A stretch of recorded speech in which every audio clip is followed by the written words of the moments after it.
Ladies and gentlemen, welcome to the Sim Racing Alliance. We are here with Season 10 and Round 1.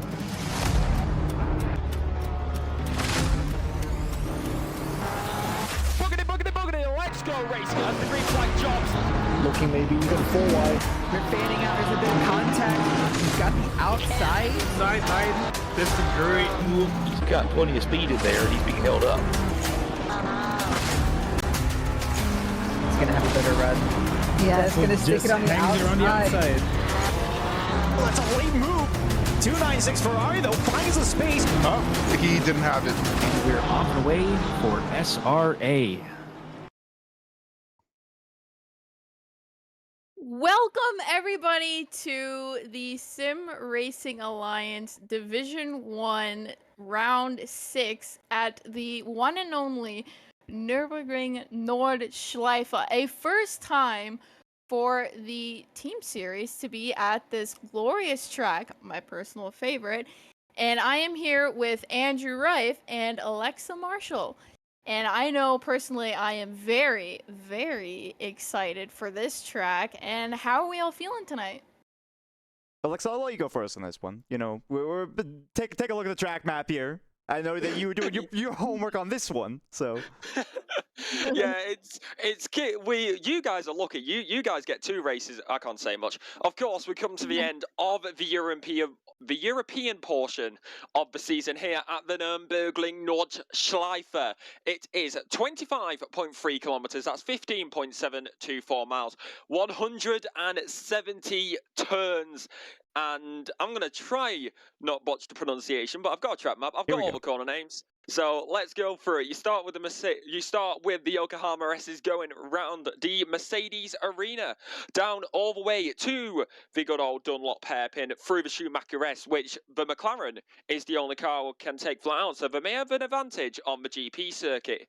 You then go into Ravenel Curve and Bilston Curve, as well as then you go past the Avden Arch, followed by the Vitol Chicanery or chicane, go into the Jaguar Curve, then Hatchenbach, followed by Hochchen, Kridlerbohorn, Flugplatz, Schwarzerk, Arnemerberg, Vorschatz, Ornebuchforst, Merzfield, Hochhard, Horsfeld, Exmohullen, Bergwerk, Kellerschen, Kosteral, Carousel, Hornenhagt, Wipperman, Achsbach, Rokischen, Plaxgarten, Stefan Bolovos, Schwarzerbuckchans, Dorty Hockter, Aton Bush, Turkton, and then back down onto the main straight. I probably botched most of those, however, I think I probably got the easiest job considering I am European and I can easily change the accent. Well, I was about to say, I mean, I think the famous saying is we're British, we didn't invade the rest of the world to speak their language. So, in fairness, I think you got a little bit of a pass. But there you go, all the corners on the Nordschleife. I am going to name exactly one of them, and it's the foxhole. That's pretty much it. I don't know the names or the numbers. There's 170 of them, as we just mentioned. So, yeah, my apologies on that one. I know we usually keep a pretty high standard for the broadcast here tonight, but I decided that I'm going to be lazy this time around. So we'll take a look here at the driver's standings. Selena, I know that you mentioned you've been away for a couple of weeks now, so you haven't really been keeping up with how things are going, I'd imagine. But Mia Rose stands on the top, which was a bit of an unexpected twist for us. I believe Michael Menning has been focusing a little bit more on the SRO side of things, which might explain the reason as to why he has dropped out of the race for that #1 spot. But it really leaves the table open for everybody else, notably Mr. Sir and Nate Specht, who are very close behind. Yeah, it's definitely one to look out for. Like you said, Mia Rose, the gal from Down Under, coming up to Division 1 this season. And I think it's safe to say that she has made her mark. Being up there, of course, being a gold driver, however, we like to show who they are realistically with the good old alien. Which, let's be honest, they kind of are aliens. That's the way sim racing is. Then it's on to Mr. Sir. And, of course, one man we have got to talk about, Jeff Spangler up there. And then Guy Manpurser and P10 rounding out the silvers. But the top 3 is Mia Rose with 397 points. And it's Mr. Sir with 377. And Nate Specht with 357. Selena, I want to come to you on this one now. Just curious, because you've been around the SRA for a while. Certainly longer than me, certainly longer than Alexa. I'm curious if there are any names out here that you're looking at that particularly surprise you in any way for being in the top 26 here, we can see on page 1, or any names that you're surprised that aren't here. Honestly, Landon Drabies. I know, like, I'm looking at, sitting in P16 overall right now, and honestly, I remember him from Division 4 back in Season 5, and he is all the way now in Division 1, and I gotta say that P16 overall is actually very, well, in my eyes, because I'm in Division 2, but I say, honestly, Landon Drabies, like, him in P16 overall is actually quite a solid point right there. 185 points away. It looks like oh no, that's from the leader. My bad. But he's not too far away from Gomer Wilson, but that's also another name as well, Gomer Wilson. And yeah, that's quite a lot. Jason Allen as well, being in P24 for the overall standings. How much did Jason pay you to say that? That one is a real question. I No. was just looking since he's in. I remember he was in Division 2. I think last season and the season before that. So a lot of everyone just well, not everybody, but a lot of people shifted to a quicker division overs, even us two. So you and me, Andrew. So Yeah, yeah, no, it's quite a bit of names, familiar names there, and a lot expected to be in Division 1. Guy Manperson as well is another one, and he's very quick, and he's currently P10 in the overall standings. So it's great seeing those names there in Division 1, the top division. yeah, the aliens kind of populating that top 10, and then there's Guy Manperson for D1 Silver, just out there with 222 points, just barely outscoring Timothy Flamger. But, you know, Flamger's been incredibly solid this season. Travis Robinson's been incredibly solid this season. Eric Marecki is practically a household name here at SRA. You know, give him any car, give him any track, and he's going to be a contender. So, yeah, no, I completely agree with you. A lot of wonderful names to see up here in that regard. You know, I looked a little bit down the list as well. You know, even P25, Victor Diaz, Diego Latore just behind them. Omar Escarcia up in 14th has been kind of a name on the rise this season. And you mentioned Gomer Wilson. He's been a story that we're following a little bit throughout the season. Dan Crane in 18th. I mean, there's really no name that I look at on here and I think to myself, like, wow, they really don't belong, because they simply do. We'll take a look here at page 2 of the driver's standings. As I think free practice is finishing up for the server. So we're going to hop into qualifying here before too long. Page 2, Brooker Quigg tops this side at P27, 108 points. And I'll reiterate that, you know, none of the drivers who are on page 2 are necessarily, you know, bad drivers. This is Division 1. They're all faster than I am, that's for sure. Yeah, most definitely. I mean, page 2 it's mainly filled up with silver drivers. Of course, 3 people yet to score points, probably because they have not raced or they have DNF'd, meaning they were very unlucky and just didn't get anywhere. But it's definitely going to be one to look out for, as going into the team standings is probably one to look out for, as Jeff Spangler and Mia Rose for We're a Barbie team, after the good old Grand Prix at Donington 2 weeks ago, as we did have a season break, week break, I should say, up there with 677 points. However, not too far behind, still sitting in P2, is the team for Michael Menning and Mr. Sir on 665. And then it's P3 with 616. So it's between We're a Barbie team and Michael Menning's team. Yeah, well, Michael Menning, who I'm not sure if he's going to be participating in tonight's race, which, hang on a second, I've just seen, I'm going to go over and switch on to the race scene now. We're still technically in free practice, but I've just noticed this is a driver, I believe that this is Kelvin Lau in the 666 Lamborghini, who has renamed themselves to I Hawktua on Nords. Aww. Let's take a moment. Sad. This is so sad as a Nords lover. I cannot believe it. But yeah, I mean, just checking out the team standings though. You did mention it, you know, for We're a Barbie team. This is going to be quite a favorable, I think, look for them overall. You know, it seems like their primary contender in Michael Menning has kind of dropped out of the race, so to speak. So it's basically anybody's game at this point, quite literally on the Nürburgring Nordschleife. So it literally is anybody's game. Like, you could be the fastest and things could go wrong. It's just the Nordschleife. It's just how it is on the Green Hill. So, I mean, Mia, though, however, she's been dominating, so I still have a feeling she's gonna get a win. What? Definitely. Well, Selena, you may not have caught it last week, actually, but it was Travis Nordstrom in the NSX who managed to take the overall win at Donington Park, which was rather impressive. I haven't really been keeping up with the Hot Lap leaderboards, but... Yeah, well, it's definitely an interesting one to look out for when it comes to it, because, of course, we've had quite a few different race winners. We've had 5 rounds so far, and 4 different race winners.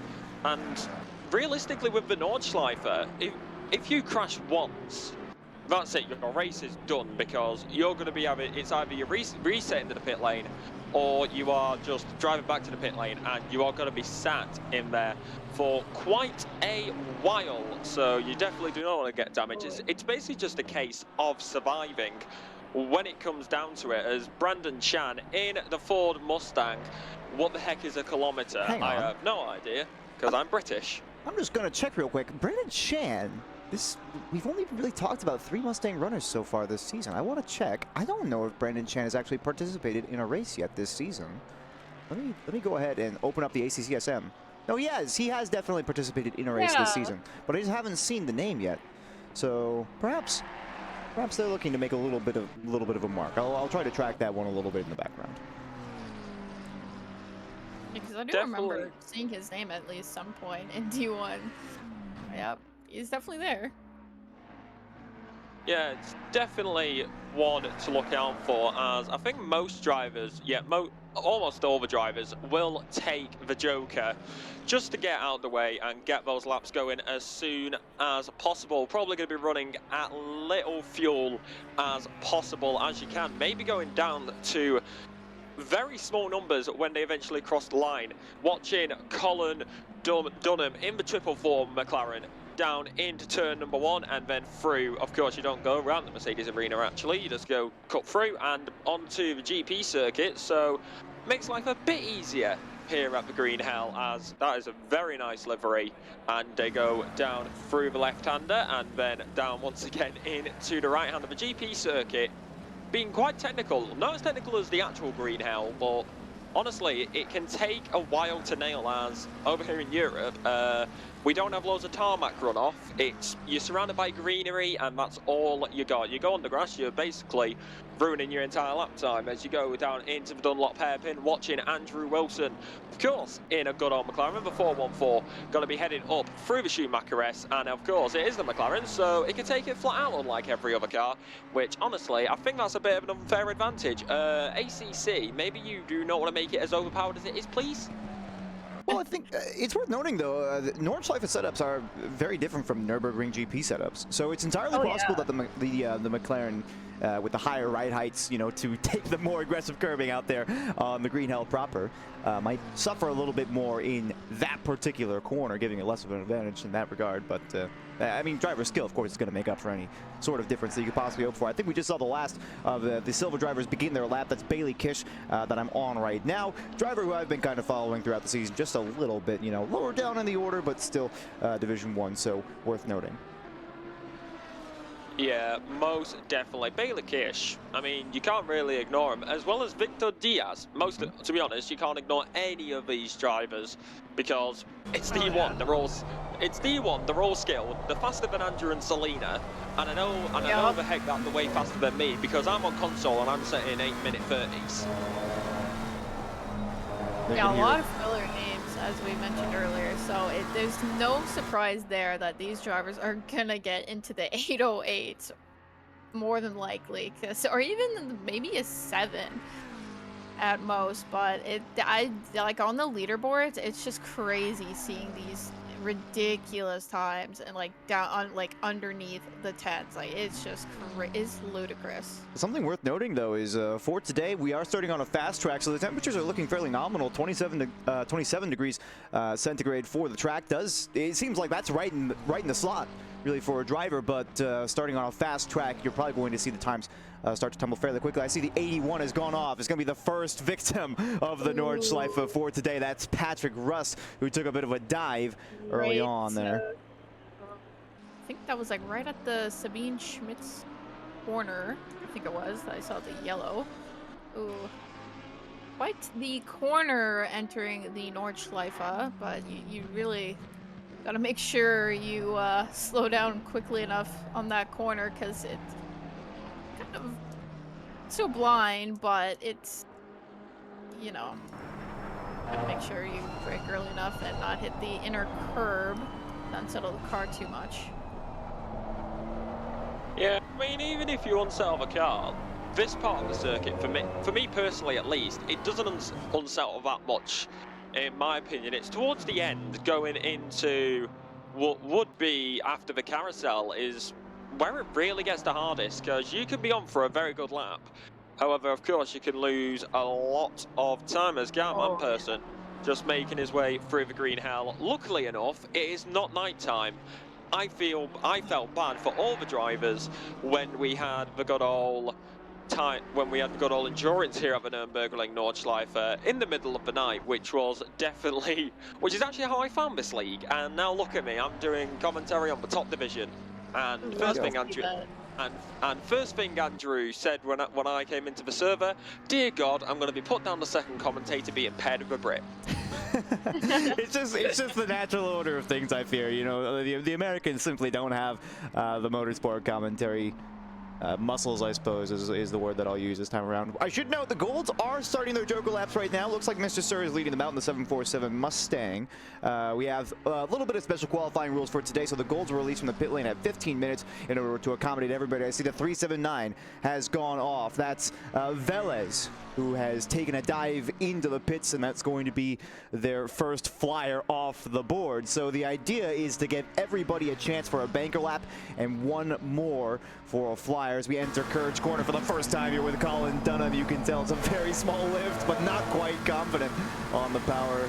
Otherwise going to wash out towards the outside and be the first car on the track. You know, you have to evaluate the grip here. There's another car off in the back. This is the number 8 who's taking a dive out in the late parts of Sector 1 by the look of it.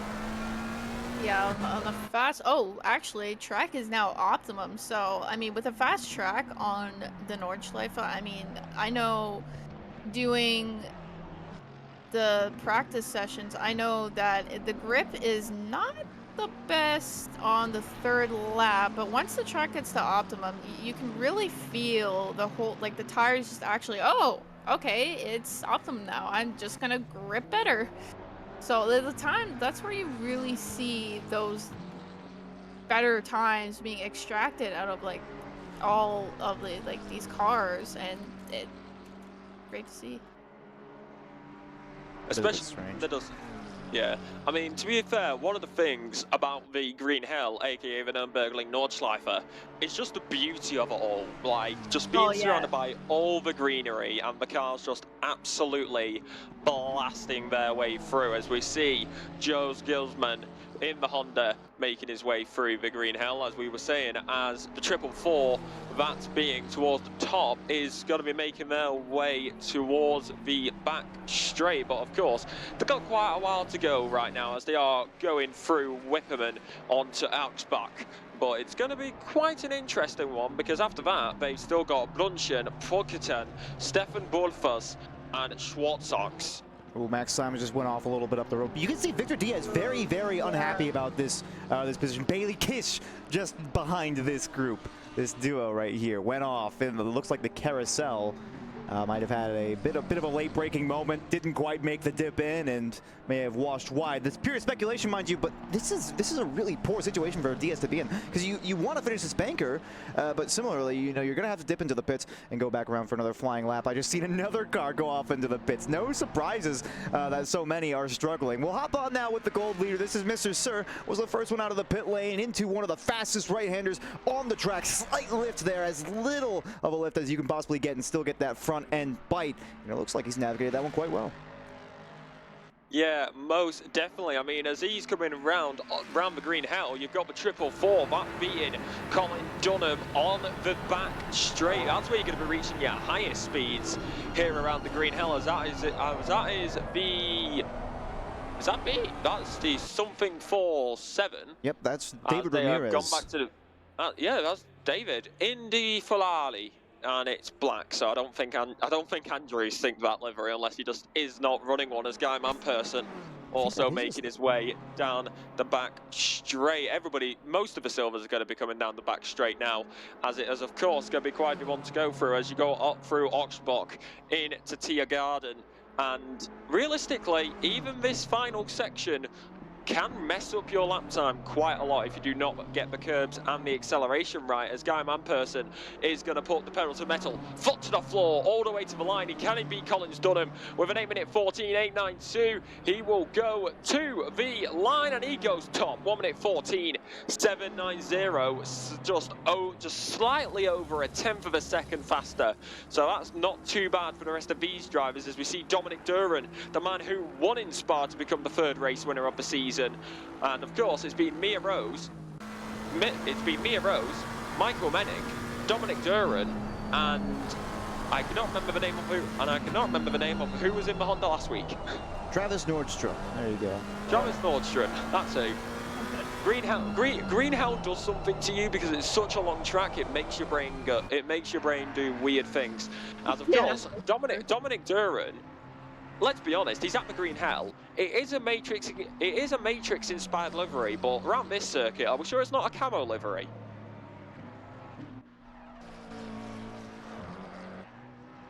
You can see even switching cars.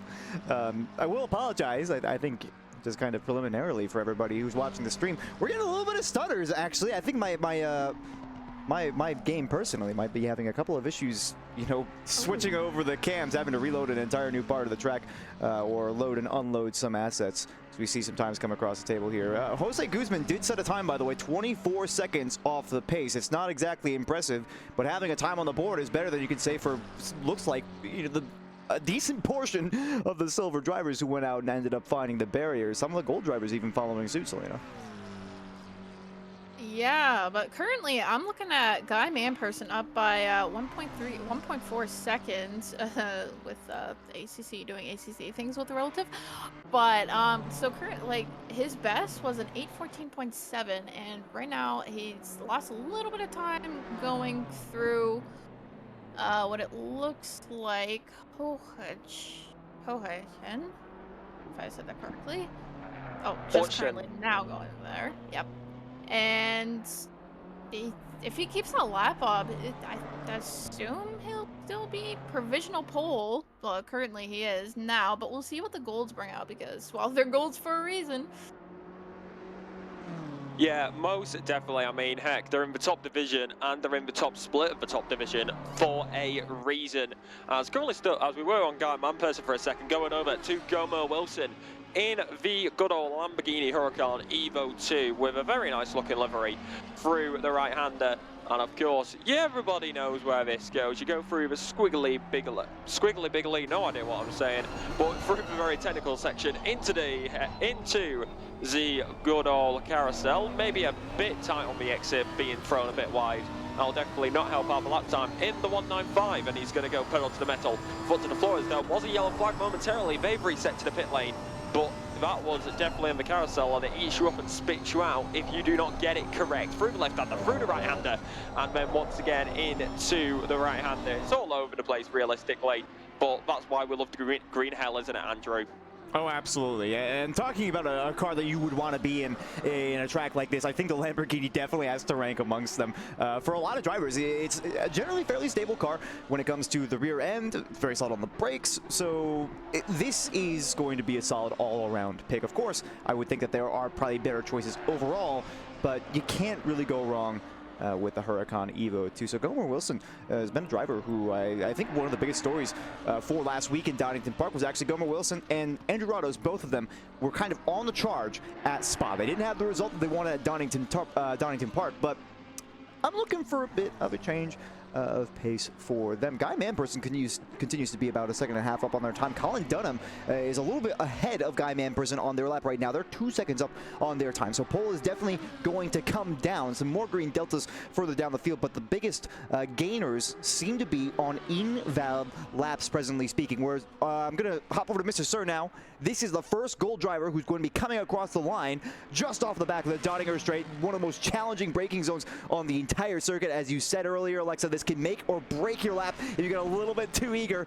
on the brakes. Very close to the barrier indeed, all over that curbing on the inside. Get the power down, and the Mustang can be a little bit challenging, but Mr. Sir handles it wonderfully. First gold driver to come across the line, and what time can they do? It's going to be an 8-minute 11.5. What an improvement. Yeah, and there's the golds doing their thing. Yeah, I mean, let's be honest, I was really surprised, but just as we say that, yeah, there's Mia Rose with an 8-minute 9.015. Well, not last week's.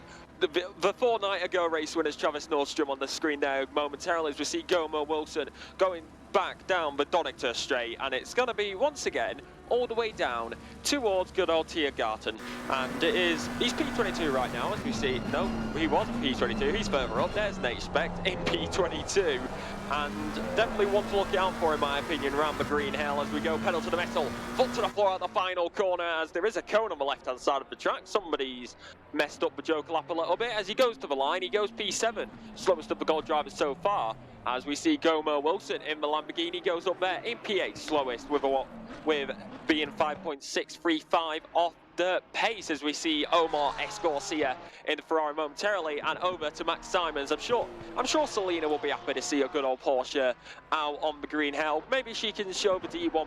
Maybe she can show the D1 drivers how to drive a Porsche around this iconic circuit, which of course it is always a risk. I don't mean to ruin the mood, but one thing to show the risk. Luckily enough, safety has come a long way since then. But of course, Niki Lauda having the massive incident where his car would be set on fire at the green hill, which would ultimately bring an end to Formula 1 racing at tracks such as this, but still looking on the bonnet of Max Simons in the 328 Porsche 992, and it is going to be quite a decent lap time by the way that we are looking at it, as he's just headed out of Arnberg going into Flushshire. And it's honestly not too bad of a lap time from what I'm guessing so far. In the 328, he is a silver driver. So honestly, he's not doing too bad. Unlucky, he did not get a banker lap in the first time. So here, going to be looking to, he's going to be going fast, and this is the only lap time he is going to get, as well as all the other drivers, apart from everybody who's currently coming down the back straight. As that was a yellow flag momentarily, just before the carousel at Klosterwald. And it's definitely, it just shows how tricky this circuit really is you just don't want to get any of it wrong. And one thing you do want to get right is the carousel, as we see Victor Diaz, who's already passed it. He's actually doing very decent. His best lap time was an 8-minute 37. So he is definitely going to be looking for a major improvement here in this afternoon, or whatever time it is that you are right now, because let's be honest, we're all on very different time zones. Yeah, that's for sure. All three of us, that's for sure. Oh, Victor Diaz up 11 seconds now. Heading into the... I know one of the corners. Yeah, one of the... I'm thinking Fluke Flats. I don't know why. Flansgarden, that little crest, as you can see, just hopping over that little crest and into the Stefan Bellof S's, and then he'll go right into Schwalbach. keep an eye on the timing sheet as well on the left. I'm noticing some more drivers coming across when Colin Dunham just finished their qualifying session. So all the drivers who actually have finished their qualifying sessions in the worst way possible as well. But I suppose that was kind of to be expected, you know, returning to the pits, not having a chance to go back out for another lap. I saw Timothy Flamger actually RTG'd, I think, with about 2 minutes to go on the clock. So he might still be able to start another valid lap, but I'm not sure how long our wait time is. So even if you get across the line, I don't know if you're going to be able to actually set up a qualifying time. And for Flamger, that'd be a massive hit. He's finished fairly highly so far this season. Yeah, it's probably about a 5-minute wait time in my opinion. Maybe 8 minutes if you bump it up a little bit, because it is the Nürburgring Nordschleife. It's the green L, everybody loves it. But heading on the back straight once again, which let's be honest, it's not really a straight. It's more like a slight turn with lots of elevation changes. With fun fact, this circuit, the lowest part is at 320 meters, and the highest part is at 620 meters. So there is 300 meters of elevation change around this whole circuit from the lowest point to the highest point, and of course the lowest point actually being the Dunlop hairpin. Yeah, that's crazy. Like I know the Act is, I believe, the highest point on the Nordschleife, so it's the amount, like the track is 25.3 kilometers long, and it's crazy to think about the amount of elevation changes this track has, and it's wild to even think about it. Like, it's over 8 minutes long, and it's like mind-boggling. Yeah, well, people could definitely afford another lap time as the max wait time has finally come up. 10 minutes of wait time. So, honestly, it doesn't really surprise me with this iconic circuit. Of course, Timothy Flamger yet to set a lap time, as well as Omar S. Garcia and Velez. They are all out on track right now. Everybody else is sitting in the pit lane. One of the people who is sat in the pit lane right now is Travis Nordstrom. Last week's rate. I keep on saying last week like we were here last week. No, last fortnight's race winner, signed the pit lane, unable to get a lap time on the board. So they're going to have to go siphon through this entire field. We see Luis Daniel Velez, who will be going to the line with a Ford right behind him. That's going to give him a nice little push as well. And it's going to be only P19 for the time being, 18.2 off the pace. There is Brandon Chan. He is 5.8 seconds off the pace. Currently sitting P13 in a Ford. Might be unlucky for some, as we see Jeremy Mercer for Sim Racing Esports making his way through this wonderful circuit as he goes past Hockenarkt and goes down towards Whipperman, which it's known Whipperman for a reason, because it basically whips your car right round the corner, as there is, even though it may not look like it, it is slightly banked due to the natural elevation. And I think that's one thing that the European tracks just have overall compared to your American tracks, is loads of our tracks just go with the elevation. Well, I feel like the Nordschleife is a special case too. Yeah, it's just very large, yeah, so there's just so much, and with just so much time on that track, and yeah, just dealing with the amount of elevation changes. And whereas with the American tracks, I mean, Watkins Glen has a bit of, I've been there recently in person, but it has casual a fair flex. bit of casual flex, slipping her right there.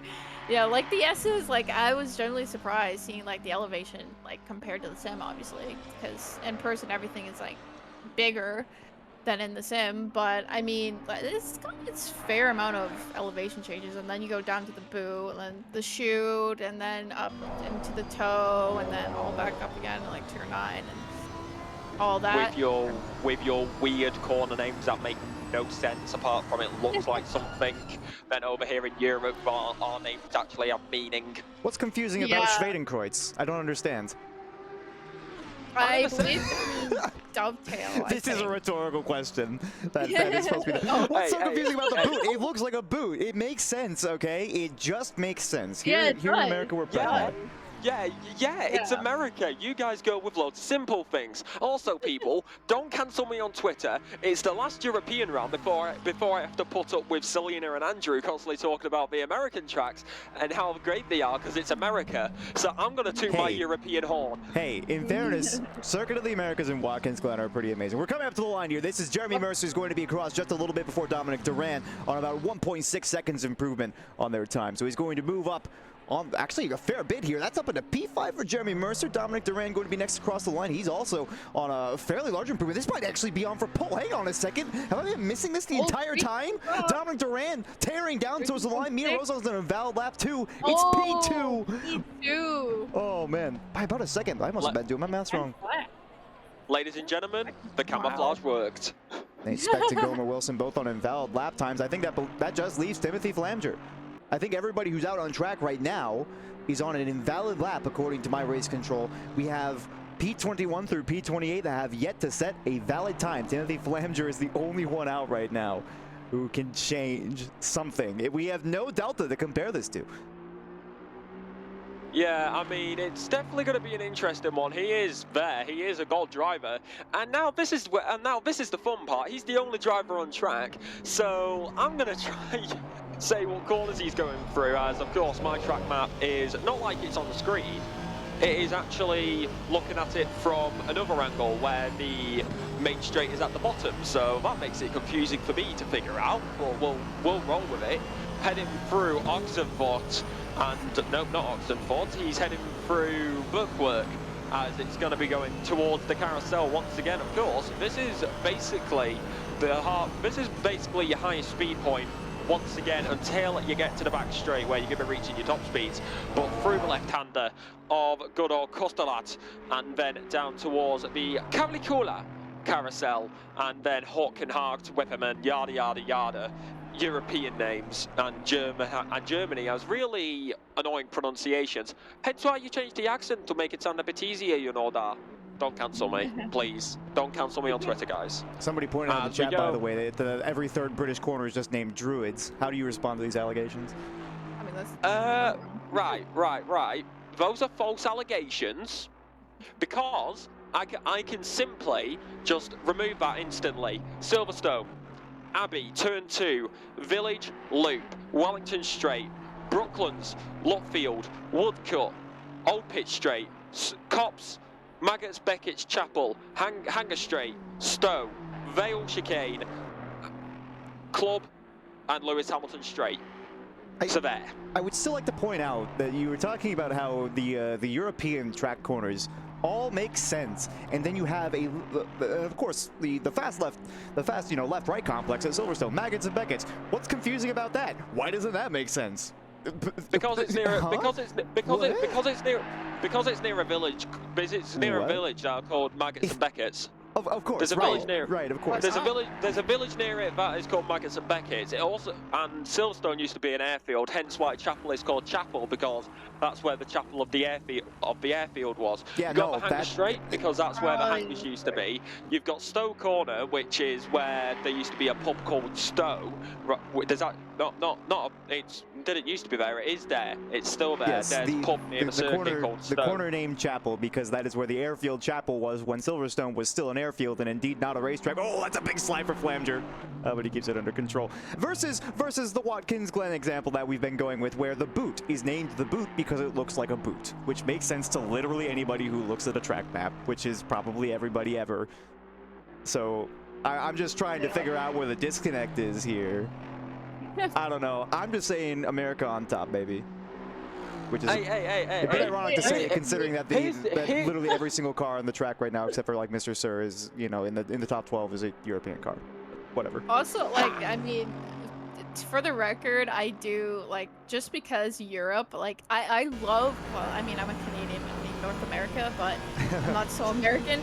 But I mean, I gotta go with Europe because the iconic tracks like Nordschleife. Oh, you're just biased because of the Nordschleife. I mean, that's the only example you had. Iconic tracks like the Nordschleife.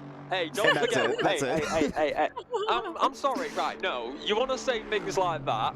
Silverstone, Spa, Zandvoort, Red Bull Ring, Nordschleife, Le Mans. As we head out the final corner, pedal to the metal, foot to the floor for Timothy Flanger. I'm going to move on like I was and just totally diss in America. Here we go. He goes to the line and he will go P5. Nice, solid, top 5. Awesome.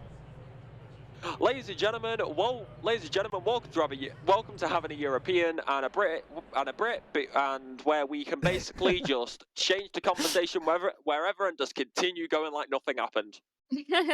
Nothing ever happened. Totally I feel like if they didn't want this to happen, then they would not have put us in the booth together. All right, just gonna say that. Selena, though, you betray me. Come now. You can, as a Canadian, you're supposed to defend the North American crowd. No. I mean, in a way, I no. love Sebring, Watkins Glen, and like Road America, but like the European tracks, Oh. like I'm just fascinated with it. Well, I think it is also a little bit unfair, okay, to leverage the entirety of European production. You know, you got like 1 billion separate countries over there, all producing different racetracks and different styles. Then you got America. We're just one nation. What are we supposed to do? I don't know. Yeah, you guys just create ovals. That is one of the parts of my heritage that I am less proud of. You know, I have always been an avid. I've always been very adamant about my opinion that IndyCar performance is wasted by turning left on ovals, where half of our races are super speedways. But that's my opinion, okay, and that may or may not be subjectively incorrect. I will not respond to any allegations at this time. Well, I mean, at least Daytona has IMSA for sports car racing, so I mean, at least there's that. But NASCAR and Indy and all that, yeah, I don't follow at all. Oh please, IMSA. We've got the World Endurance Championship. Thank you very much. Oh yeah, that's goated. I love the World Endurance Championship. We've got good old WEC. We got the good old WEC over here. Also, I'm gonna defend Selena here, Andrew. Stop being a bully. Just cause she's from Canada and she's in North America doesn't mean that she has to defend America. Look, Canada basically still works for us Brits. I don't know if that's how that works. Yeah, also, yeah, essentially, yeah. You're telling an American to stop being a bully. What did you really expect was gonna happen there? Please. It's my heritage to be a bully. What is this? What are we turning this into? High School Musical. As here we go then. Let's actually get back to the racing action, because I think this is the one track I like to do my thing at, because if you know my thing, you hear it in the intro. You know what's coming up. Everybody, Andrew and Selena know what's coming up. I just almost fell out my chair. But here we go then for the Nürburgring Nordschleife, as of course you head down towards, of course you don't have a full formation lap here, because if you did, then realistically this would turn into High School Musical, because me and Selena would probably be trying to stop Andrew from being a bully. By the way, guys, he's not actually a bully, it's just friendly banter. You don't actually know that. But thank you for giving me the benefit of the doubt. I don't think you guys... Yeah, just in case people take it seriously. No, yeah, it's just friendly banter. You guys should hear the banter that we were saying just before this stream. That is true. That is true. So yeah, that is very true. As there's Dominic Duran, there's a star Farno Barrera, Mia Rose, followed by Marecki, Duran, Surf, Flamger, Barrera, Mercia, Dunham, Spectre, and Manperson rounds out the top 10. I cannot be bothered going through the rest of the grid, because I don't think we'll make it in time. But as you head around the final corner, it's going to go double file. Everybody will wait for it. You know what's coming up. It is the green hell. It is the Nürburgring Nordschleife. It's the true testament to the driver's skill. It's better than Le Mans. It's better than all the American tracks. It's the best circuit in the world. As the green flag is out and away we go. It's boogity, boogity, boogity. Let's go racing as the green flag drops. And away we go. I said it twice. Mia Rose got a very decent start. Barrera only trying to get the moves down into turn number 1. Of course, you don't go through the Mercedes arena. You basically cut straight off. You've got to be careful down here into turn number 1 though. As there may be a bit of chitty bang bang and you're going all over the place. It's just like that. That is contact. I believe that was Dominic Duran. He is round in the camouflage. Definitely did not work on the GP circuit. He may have gone fast in quali. However, he's been put all the way down to the middle of the grid. We've only got a yellow flag further back in the rest of the field, as it looks like that is going to be quite an incident waiting to be cleared up. Lucky enough, we don't have safety cars in this game, unlike the Formula 1 game, which somehow never makes sense. But heading down once again as Dominic Duran, as we wait for the board to automatically fix itself, because guess what? I don't have race control unlike Selena and Andrew, so I've got the hard part. As we see Jeremy Mercer right here in P number 4 versus, I believe that is the Lamborghini. Jesus Christ, one of those Lambos has made a lot of ground. No, no, that's not a Lamborghini. I don't know what that is. I see him. That is a Mercedes. No, I've been watching too much Formula 1. That is a McLaren of Nate Specs. It looked like Bailey Kish's Lamborghini for a second. Speaking of a Lamborghini, there's Gomo Wilson just going for a lovely move down the inside of the Sour Patch Kids as Dominic Duran also looking for the move on Guy Manperson as Gomo Wilson on the back of this sucks for me as Gomo Wilson just flip-flopping all over the place. I don't know what's happening right there, but as you head it down through the right-hander, in the left-hander into the right-hander, lovely little chicane. You don't turn right, you turn left for the Nordschleife. As many people would say, heading through the good old GP circuit, turn left, go on the Nordschleife, and try not to crash going through the left-hander, because if you do, pretty sure your race is ruined, as we see Max Simons here versus, I believe that is Bailey Kish. No, that's Jason Allen going for a lovely little move in the turbo car. No idea why that move makes any sense, because how the heck they would let a snail race in the Indy 500, I guess we'll never know. Heading through the left-hander into the right-hander. It's lovely jubbly, sound as a pound as you head it down to Hortonction. And this is where you're going to put your pedal to the metal, foot to the floor. Yellow flag behind. There's Jose Guzman. I don't know why I said Guzman. As we guess the German's getting to me, as we see Dominic Duran also trying to make his way through the rest of the field. As everybody knows it, you head up the hill, you head up through airfield, lucky enough, as it looked like the Lamborghini almost did a Gran Turismo, but luckily enough he keeps on the track. Definitely got a bit of airtime there though, as that is a Audi being overtaken by a Honda. Never thought I'd say that in my lifetime, but we see a Ferrari versus a Ford actually. Got throwback to the good old days. Everybody loves that movie. It was a good old rivalry, as it's basically a four-way battle as you head down towards Lux, Schroederlux and Armenberg. And it's going to be all over the place as we see the good old Ford a bit further back, as that is David Ramirez going to be battling the Ford right in front of him, which does look a bit like a safety car. As we see, we continue around the iconic circuit. It's going to be all over the place, wheel to wheel, side by side, but try not to crash into each other, please, especially you, Timothy Flamger, in the Alpha Sim Sport. And yes, I'm picking out drivers because it's the Nürburgring and it's the last European season, and I think Andrew and Selena are just letting me do my thing because I have not been interrupted, so we're going to keep going. In the good old Aston Martin, as we see Luis Daniel Velez in the 379 Ferrari. He's returned to the pit lane, so he will be sat there for a while. But it's going to be a bit tricky to lap people here in the Nordschleife. Of course, one pit stop is required, so that's going to be a major part to play when it comes down to the pit stop strategy, as we see Danny Durance in the DD72 good old Mercedes, and it's going to be Silver Driver trying to make his way through, as we see Brandon Chan. No idea how I didn't figure out that was Brandon Chan beforehand, but heck, that's racing for you. As we see him currently on the back of Ramirez once again, as he's going to be trying to make his way through, as actually Ramirez has got past. And speaking about like the whole overtaking stuff, it's never. Oh, something happened? That was Patrick Russ going wide there. Kept under control though. I mean, that's more than we can say for a couple of other drivers so far who have had some major moments, as you mentioned. Velas having to return to the pits, but Selena. Yeah, as going on with it, I was thinking like with all these drivers on lap one. I mean, now we all know the lap one heroes. Like you don't want to send out on turn one, and even lap one as a whole. I mean, in the rules, that you're automatically going to get a penalty for an incident on lap one.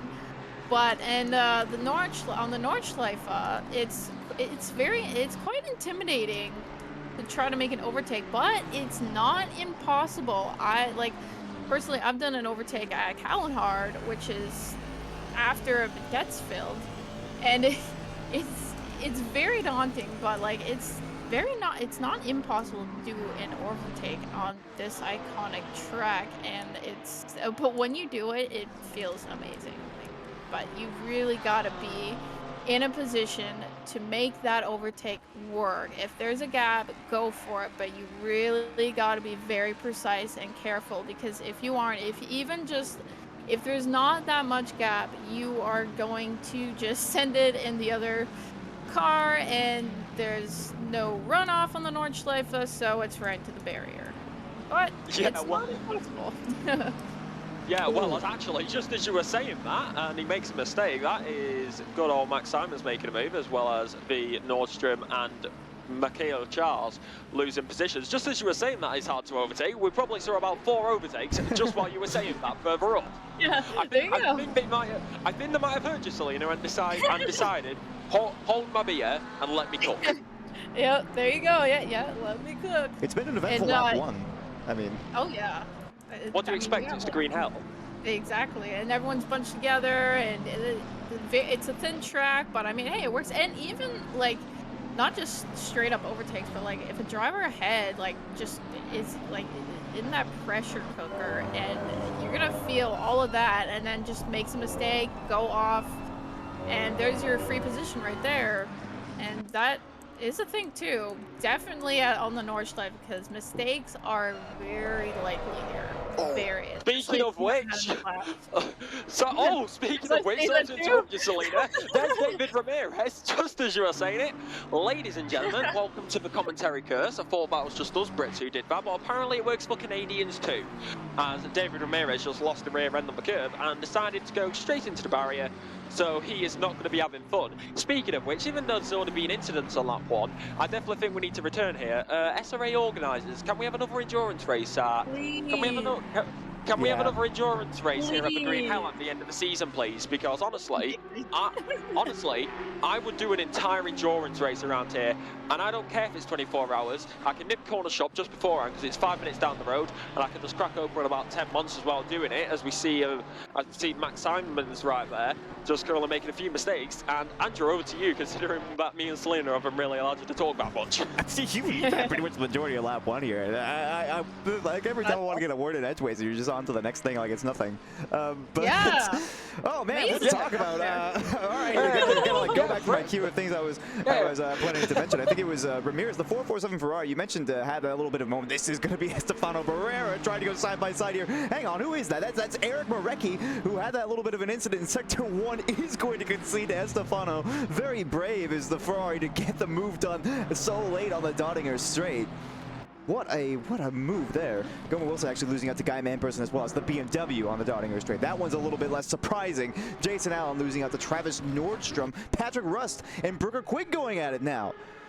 We just pick up here like just at the end of the lap. I mean, this is exactly what you expect. There's a lot of movement happening here. Loads of that slipstream there on the back straight. And I think we even saw Michael Charles is in the pits right now. So another car dropping out of the race on lap 1. It has been a lethal first tour of the circuit for everybody except for Mia Rose, who's got a 5-second gap behind to Mr. Sir. This is ludicrous.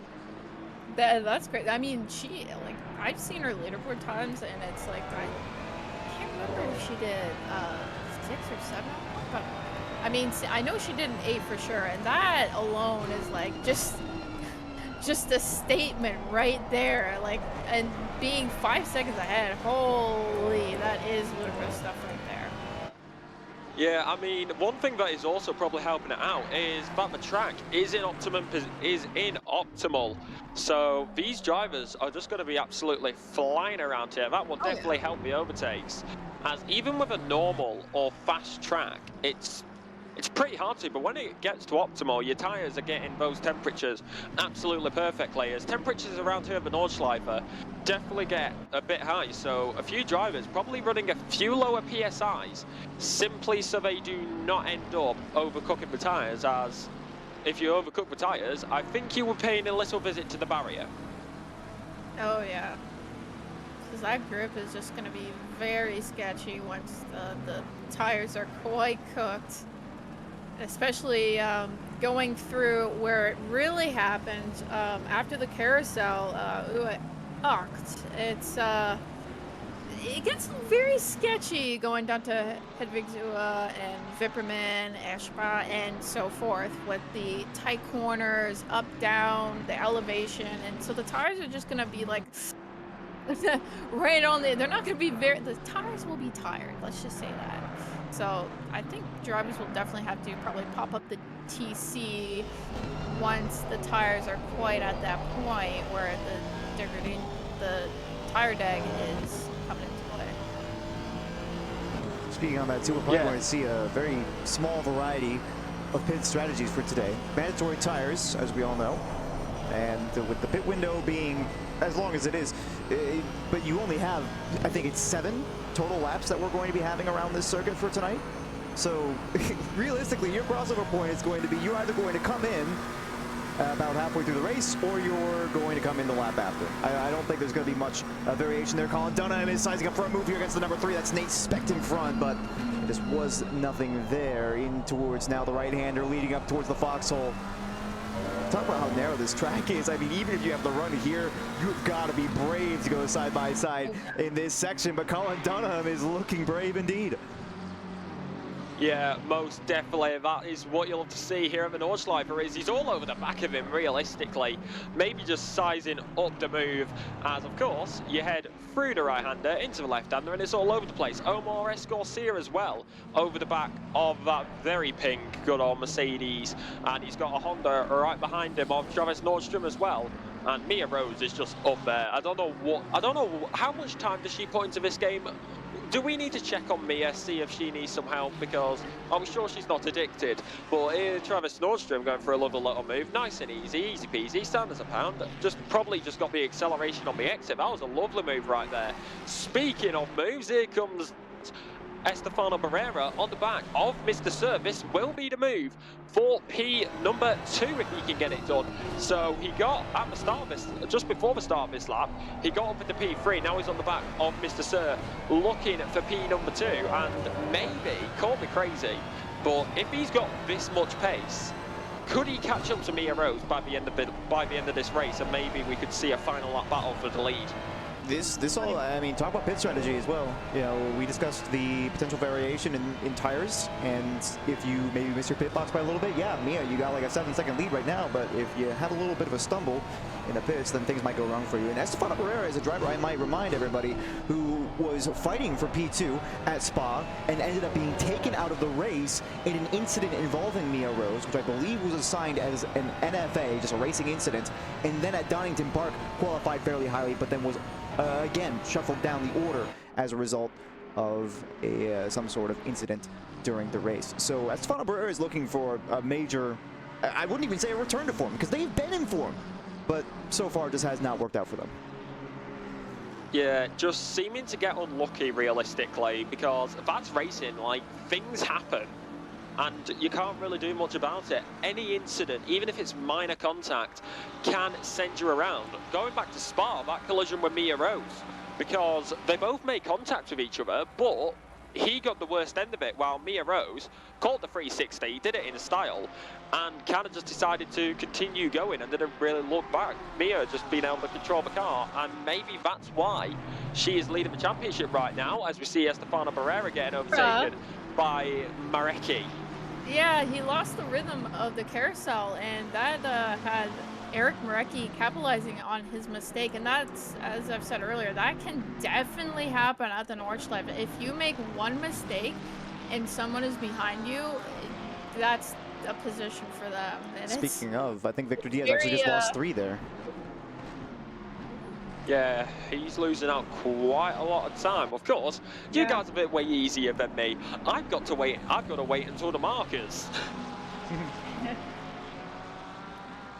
Talk about the biggest gainers, though. I mean, Selena, something that you might be able to relate to a little bit. Travis Nordstrom in the Honda NSX. Car that I would say performs at least in a similar vein to the Porsche 992. Of course, it does behave a little bit differently with the engine placement, but he's gained 11 positions so far this race. For a driver who I don't believe qualified, started 24th on the grid. He's up into P13 now, and it's looking like it's only going to be forward motion from here. Oh, yeah, that's very impressive from Nordstrom. But I mean, then again, this is Division 1, so a lot of these drivers are very talented in their own way, so that's always great to see. As what it looks like Escorcia, right 3 tenths behind Danny Durant. Oh, and Danny Durant making a mistake as what it looked like lost quite a positions over there. Oh, yeah, he's gonna lose a lot out on that from Escorcia. Lost about 4 positions there. Oh, yeah, that he's definitely not gonna be happy about that. Yeah, Flugplatz, you really gotta be careful with that corner, because that fairly quick right-hander. Yeah, that's a corner that's can be quite deadly. Let's just say that. But then again, it's a Nordschleife. Yeah, I mean, speaking about it, I'm just going to put this out there. Mike Jones saying I pronounce Le Mans. I know this is totally not the reason, but like I need to call him out. I'm gonna put him live. He told me I pronounced Le Mans wrong, saying it's Le Mans, not Le Mans. I'm sorry, Mike. Le Mans? I was like I'm sorry, Mike. I'm sorry, Mike. I was doing a German accent at the time, you know that. Like, it's pronounced differently. Over here in Britain, we say it Le Mans. But if I do the German accent, it's Le Mans. And as a few moments ago, Max Simmons overtaking Jason Allen on the Donder UA and got in that toe and got that position in from Jason Allen, but that's not quite done yet as he's peeking behind the 328 Porsche in hopes of trying to, but no, just not enough, and that is definitely a solid position for Max Simmons, with Danny Durant's actually behind Jason Allen in the number 15 Lamborghini, the turbo Lamborghini. Good old Lambo. It doesn't love a good old Lambo. Estefano Barrera is already up on the back of Mr. Sir, which I might add is a battle where Eric Marecki was re-overtaken by Barrera, which we must have missed off screen. I have to say, though, I'm quite shocked by that, because you're talking about a Ferrari fighting with an Aston V8, and a Mustang. On the Dottinger straight, oh, that looked like it was a big move for Mr. Sir. That's going to have to compromise the entry here. Onto the right-hander, towards the back straight of the GP circuit, but Estefano just can't find the space. Was looking to nip up the inside. That looked like it was going to be a high percentage move, but Mr. Sir covered it off. Eric Marecki trying to find a little window in the midst of these two battling it out. Mr. Sir and Barrera into the Sabine Schmitz corner. I'm here for this. This is a solid battle for P2. Meanwhile, Miller is with a 12-second lead now out in front. That's crazy. Mia, Mia. Do we need to make an intervention here for Mia, because I think she spends too much time on this game. Do we need to make an intervention? Are we sure she touches grass? Well, she is Australian, so I mean. Yeah, grass is probably burned. This is going to be, I think, the fight that we're watching for the better part of the race. I should note as well, Jeremy Mercer and Dominic Duran both dipped into the pits at the end of the last lap. Brandon Chan is among that group as well. So a little bit of that variation on strategy I was talking about. 35 minutes to go in the race, and we're about 2.5 minutes through this lap. So it looks like this group of three, I would not be surprised if every single one of them drops into the box at the end of this lap. Yeah, I mean, it's where you can kind of expect. We're basically at the halfway point, and it will be beyond 30 minutes when they do end up getting back onto the main straight. So if anybody doesn't dip in, it will be quite a surprise, because honestly, I do not believe that the overcut will work very well around here, but with it being such a long circuit, your tyres are just going to get absolutely cooked, as we see Guy Manperser all nearly on the back of Nate Specht as you head down through the good old left-hander. Very high speed, and you want to get it absolutely perfect. Luckily enough, you can go on the curb on the inside, and it will not eat you up and spit you out, as of course the tree is getting in the way momentarily, but back onto the trackside view. Gotta love trees over here in Europe. They get in the way all the goddamn time, and that's why a motorbike is safer for some unknown reason. And call me crazy, I'd love to see motorbikes go around the Nordschleife sometime, because yeah, no, you're crazy. It's already unsafe enough with four wheels and a roll cage and all these wonderful things, and now you want to put motorbikes out there? No, thank you. I think they actually do, not as a race, but like I know the Nordschleife has the familiar or the popular. Hope I don't butcher this, but it's the Tourist Fahrten, which is translated to tourist rides. So I've seen a couple of videos, and I've seen motorbikes on there, so I mean. I have seen people, yeah, take a because it's like a toll road, right? Yeah, you it's a can toll literally road. put pretty much anything on the track, but then just do laps. As long as And it's street people have legal. Yeah, as long as it's street legal, yeah. It's Yeah. like you even like your own car. Like I that's another thing like that's another reason why I love this track is because like, you can actually literally just pay the toll and just go on it and do your laps. It's really cool.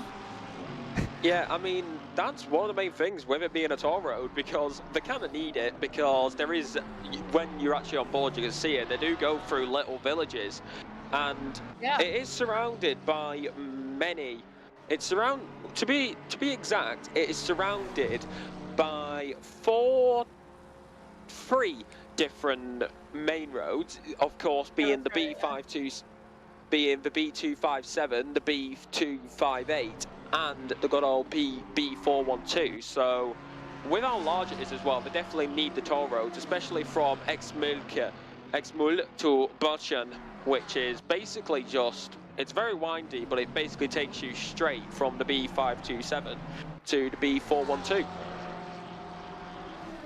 This is trivia I never thought we would get on this stream.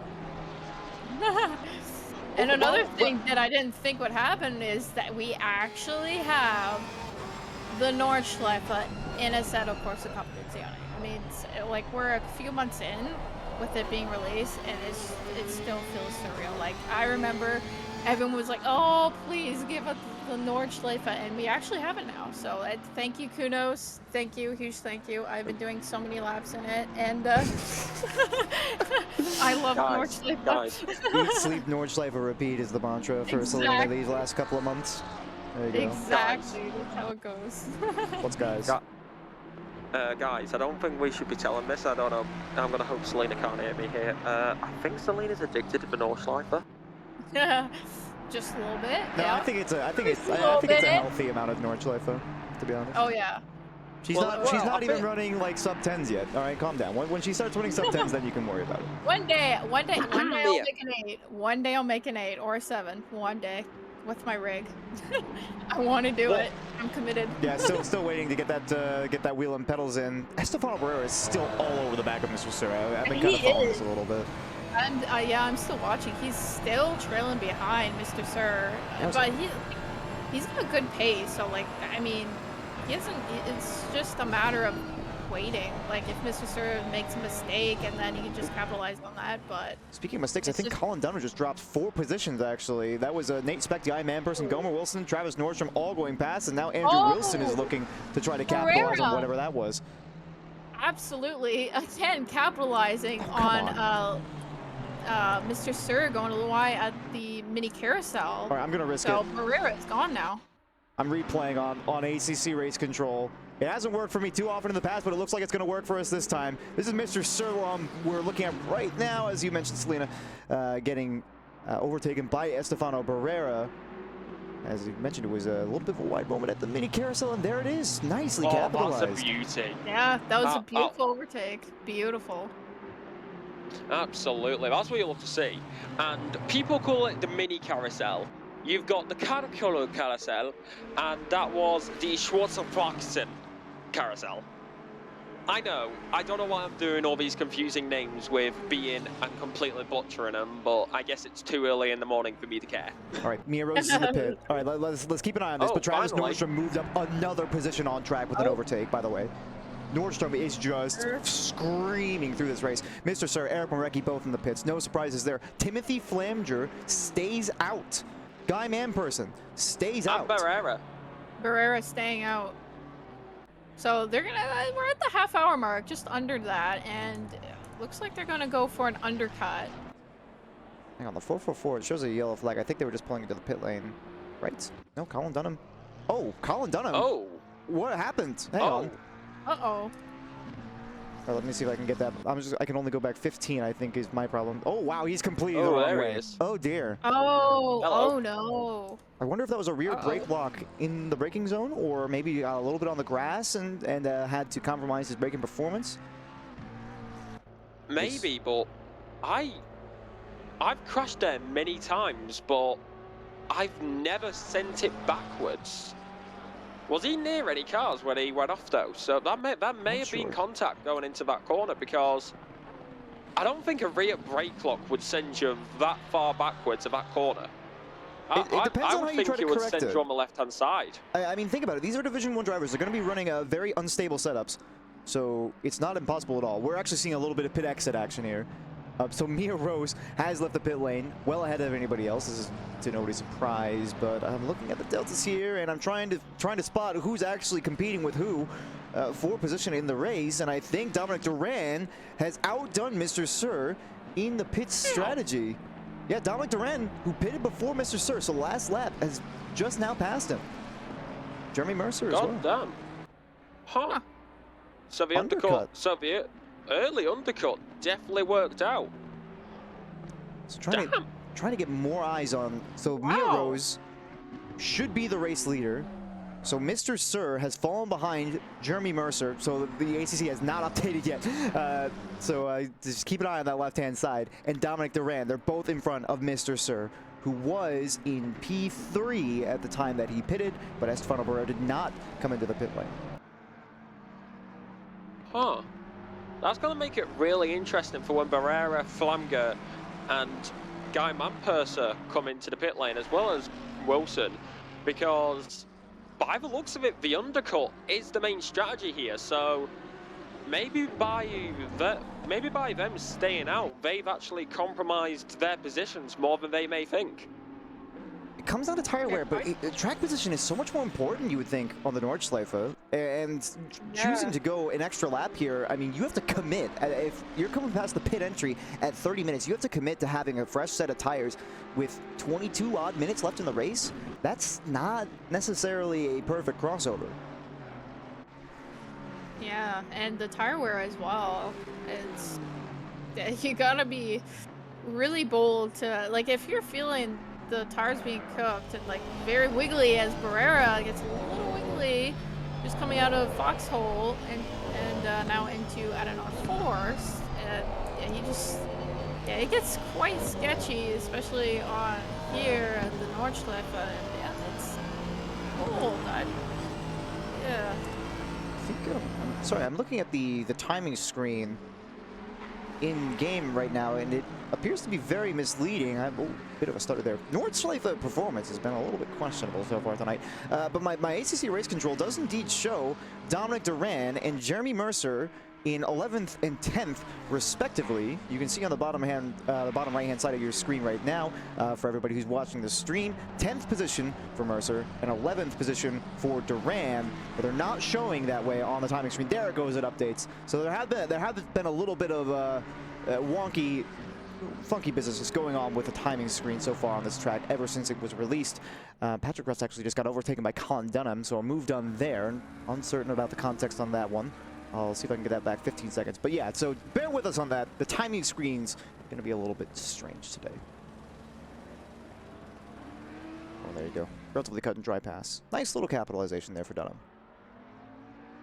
Yeah, that was actually pretty nice, just going onto the Nordschleife circuit. I mean, you can't really fault anybody for that. That was just a nice little clean move. Yeah. Yeah, somebody in chat mentioning it, because the positions update at the sector lines, and so trying to look at the left-hand side of the screen to see who's passing who is going to not be very, how you say, useful. Yay, me! Yes. So I mean, I think Twitch chat.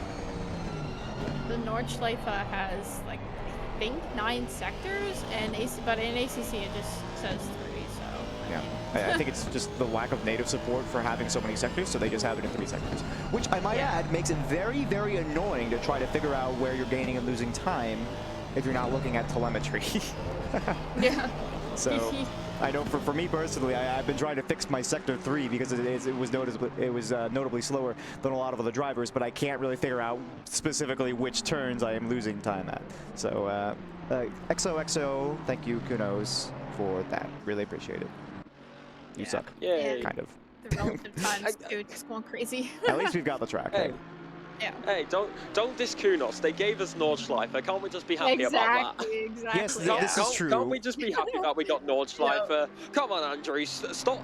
First you bully Selena, and now you're bullying Kunos. What's going on this evening? I'm a negativistic kind of guy. Okay, so I'm just gonna say, look, here's my disclaimer. We'll wait and see what happens when Assetto Corsa Evo releases. Okay, I'm gonna reserve my judgment for that. I do want to kind of mention the race here, though.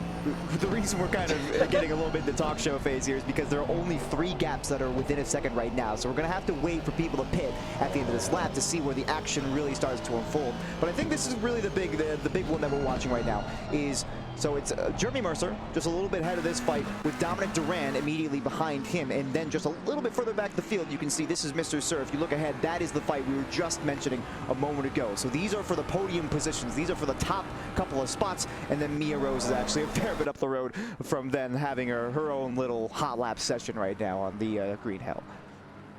Yeah, Mia Rose just doing her thing. She's on the other side. Even for me, she's on the other side of the world, which realistically she's just completely in her own space, both in game and in the world compared to us. So honestly, it's kind of realistic. Apart from that, this track is not pitch black right now. Oh man, I mean, let's be honest with ourselves though. Would we really be angry about that? I would. I think night racing here is actually pretty enjoyable. I don't know. I mean, honestly, I love night racing personally, and I just really, really hope that the Nordschleife will be included for next season in the night. I will be happier than a clam at high tide. I will love that. That sounds like that is 100% a Newfoundland saying. There's no way. There's no way. No. It's not just a Newfoundland one. We say it over here in Britain when you live on the coast. Well, yeah, when you live on the coast. But my point was in North America, nobody says that except for people who live like on the East Coast. Oh, I what do you just heard that expect? You're in America. Funny. What do I expect in America? Nothing matters except for things that happen in America. Actually, that's a real true fact. Yeah, don't worry, I've seen your politics. It's actually pretty entertaining. We're not going to talk about that right now. It's entertaining in all the wrong ways. Barrera and Flamger are in the pits right now. God, that person is in the pits right now. This is what we're watching. Let's get back to the actual race, shall we? There he is. Gomer Wilson in the pits. I'm assuming Escorcia is going to follow suit. This is the one we're watching, though. Estefano Barrera in the pits, competing with Mia Rose, Jeremy Mercer, and Dominic Duran to see where they are going to come out. This is actually Eric Marecki versus Mr. Sir, two of the more powerful cars, powerful cars, English, how does it work, on the grid. You can see the slipstream coming in strong here for the V8 Vantage. That Mustang probably not quite revving out all the way into 6th gear. He pulls out to this side, does Marecki. Will he have the run, though? I don't think it's going to happen. Yeah, he definitely didn't get any help from that, because I think he could have stick behind a little bit longer, and by pulling out he just lost that slipstream that was helping him out all the way. As it is, I do believe Mia Rose has now taken the lead once again of the Green Hell, aka Nürburgring Nordschleife Grand Prix, as there is Barrera coming out the pit lane now. There's Jeremy Mercer, who's just passed him. There is Dominic Duran, and he comes out P5. Trying to go for an overtake on Mr. Sir just to let him to T2, but Mr. Sir still is a blockade in front of that Aston Martin, that 307 Aston Martin. Just he thought Marecki thought he could make a move there, but it wasn't so. This is devastating though for Barrera. I mean, when you pulled into the pit lane, you were what, P2 or P3? Now you're all the way down in 7th place. Jeremy Mercer moves up onto the podium with Dominic Duran very close behind. Actually, Max Simons has inherited the lead of the race. Is he just going extra long, or what's going on with that? Yeah, I think he's so far. I think he's not taking his pit stop. Okay. Yeah, he's not taking. Yeah, him and Velez are like not pitting yet. So. Oh, that is a stop go 30 for Quig. Yep. Oh, that's. Sorry to say this, mate, but your race is over. Well, I mean, people could still crash. This is Nordstrom. P9, by the way. P9, Travis Nordstrom. with Max Simon still ahead, this is a functional battle for position 7 right now. Travis Nordstrom, who started 24th on the grid. This man is just tearing up the field in Division 1 tonight. Winner at Donington Park, and showing exactly how it is that he did this. What a mad lad. I mean, that's kind of the thing when it comes down to it. He'll definitely have a confidence boost after that win in Donington, which honestly, to see a Japanese car winning in Britain. No. Ignore Donington. He's up 15 positions. He doesn't need the confidence boost in Donington. That's well in the past now. He's thinking about this race. He's living in the present. Hey, let me remember my British Grand Prix before we go over to yours. Before we go over to your Hey, you side still of the got 18 minutes left of Europe, okay? All right. And yeah, it's Germany. Calm down. It's Germany. It's Germany. It's not Britain. wait, how many? Actually, that does beg the question. How many European tracks have we had so far? So the 6. schedule? Oh goodness, I can't even remember. It feels like it's been so long since the start of the season. Barcelona, Imola. Both European. Well, Suzuka's Asian, so that doesn't true. count. We got, wasn't there Donington? I think the one Donington. that I missed. No wait. Spa. No, I did Donington. Oh yeah, Spa. That's the one that I Spa, missed. Donington, and the Nordschleife. We literally have 2 American tracks on the calendar, and you're trying to take this from us? Are you kidding me?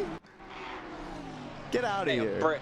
I'm British. I'm British and I'm Northern. We did not invade majority of the world just to have our places taken away. So I will ride my high while we're still in Europe.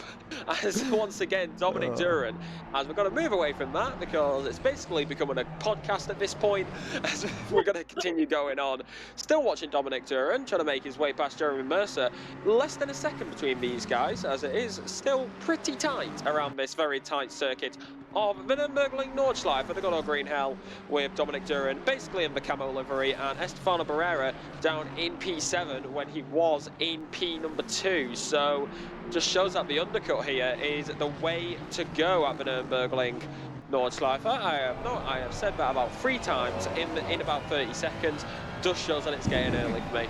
As we continue going, a beautiful shot of Marecki and Mr. Servo as they make their way through the forest, and God, you can never get over the beauty of the green hell. I still think that'll be better at night. Love it. Oh, not like the night is something else because like I can only imagine it in real life in the 24-hour because you got all like the lasers going, you got like all the strobe lights. It's something else in the night, and Kunos did a really good job at like implementing that in there. And then you got the little fire pit thing and the can, the big whatever it's called, the oil can. And Goodness gracious, we definitely missed that one. Oh, sorry, that was Austin Carpenter who looked like he had some form of a moment. I think that was on his own. Allowed Colin Donner to get past. That was a huge contact with the barrier. Yeah, that's very unlucky there. Travis Nordstrom, he's just making his way through the field. But back to what you were saying, Selena, I can't remember who it was, but somebody who did do the 24 Hours of Le Mans says that it's the best thing to do as of the Nordschleife, as that is the 379 who has had an incident at the back part of the circuit. You can see it on the map. Velez. Well, yeah, Velez. But one thing that many drivers say about the Nordschleife, when you're doing the 24 hours, it's a sight to behold because majority of the lap, especially at night, you're just in the pitch black. And then once you get onto that back straight, you have the lasers, you have the lights from the festival. Yeah. But one of the key things is that you get the smell of all the barbecues, as we see Danny Durance making his way past Jason Allen. Yeah, you can smell the fireworks too. Like you just smell the barbecue and all that. Like I've heard like some drivers' inputs. Like I remember, I don't know if anyone has. I mean, I'm a Porsche fan. If no ways, no surprise there. But I watched the amazing, shout out to Porsche, the Porsche endurance documentary, and one of the drivers was actually talking about that, and it's an amazing experience. And honestly, I really from sim, because my goal is to do from sim to real racing, and I would absolutely love to experience that because it ain't nothing like Nordschleife. Like it's a very magical track. So let's talk about a little bit of that Nordschleife magic that's going to come to fruition here, seemingly in very short order, because I'm looking at the P3 Jeremy Mercer, but if I take the wing cam, you can see, like, oh, wait, hang on, there's actually 3, 4 cars? Is that within 5, maybe even 6 cars that are not so far distant from P3 Jeremy Mercer, who went for the undercut, I might add, is 23 minutes on new tires. There are cars in this train, Timothy Flemger and S11 R6, who only went in at the beginning of this lap, or I should say the end of the last lap, and are on fresh boots right now. And you can see that they are close up behind Mr. Sir. This is actually shaping up to be a bit of a clash of the strategies that I never expected we were going to have. Yeah, I mean, one thing we've also got to point out, Max Simons is currently leading, and I'll let it go to you, Selena, because I just want to mention that. He's currently still leading. He's making his way down the back straight, so surely he's going to pit this lap. Oh, yeah. Yeah, he has to, because there's 13 minutes left, 8+ minute track. I mean, if he doesn't pit this lap, it's gonna be tight, I'd say, because he has to pit this lap or else it's a penalty. Hang on. And, okay, yep, there he goes. He's pitting. This is this is a bunch of cars that are all within slipstream range of each other. Again, if I take the wing cam here. 7. Oh! There's Jeremy I Mercer. just counted all of them. That's 7 cars. Mercer leading from Duran, from Sir, from Marecki, from Barrera, from Flamger, from Nordstrom. Holy crap! That is the only way I can really describe it. Oh my god! Wow! Max Simons does come into the pits, as you mentioned, Selena. Yep. And if somebody has maybe lower or higher wing, I mean, you can definitely just get in the toe and, well, pull a Kevin Estra if you've seen that clip, and making an overtake from the slipstream and go right into the grass and on the Don. Oh, it's actually, here we go, Mr. Sir going for the move on Dominic Duran into turn number 1 and into turn number 2. The Ford having to stick behind for the time being, as actually we see Timothy Flamger get one move. He's already up into P7. Can he get a second move in the space of 2 corners on Barrera? But no, just gonna have to stick behind for the time being. What is this Ford on this evening? He is absolutely flying as we see a beautiful replay of that. God, that Honda is flying around here. I wanted to see if I could get that a little bit farther back. My apologies for that one. I'm trying to keep it current as well. But Duran actually got a little bit of space when Mr. Sir went for that attack against Duran. Jeremy Mercer, got a little bit of space out in front, so a very slight moment of respite for them. There is more action going on further down the field. Gomer Wilson and Nate Spector going at it. That's for P10. Bailey Kitch and Colin Dunham. I believe Kitch actually was just overtaken not so long ago in that fight, but I'm trying to stick it on right here and now, because Travis Nordstrom, as you mentioned, up into P7 now, up 17 places with many on-track overtakes on a track where it is notoriously challenging to make even a single on-track move happen, but here he is. Yeah, I mean, even with the overtakes, drivers are going to want to get it done pretty quickly, especially here with Gomer Wilson all over the back of Nate Specht, as he's going to be trying to go for it as they head on to the Nordschleife, turn left, and it's you definitely want to start getting your moves done now, because with oh hello, that's Guy McPherson.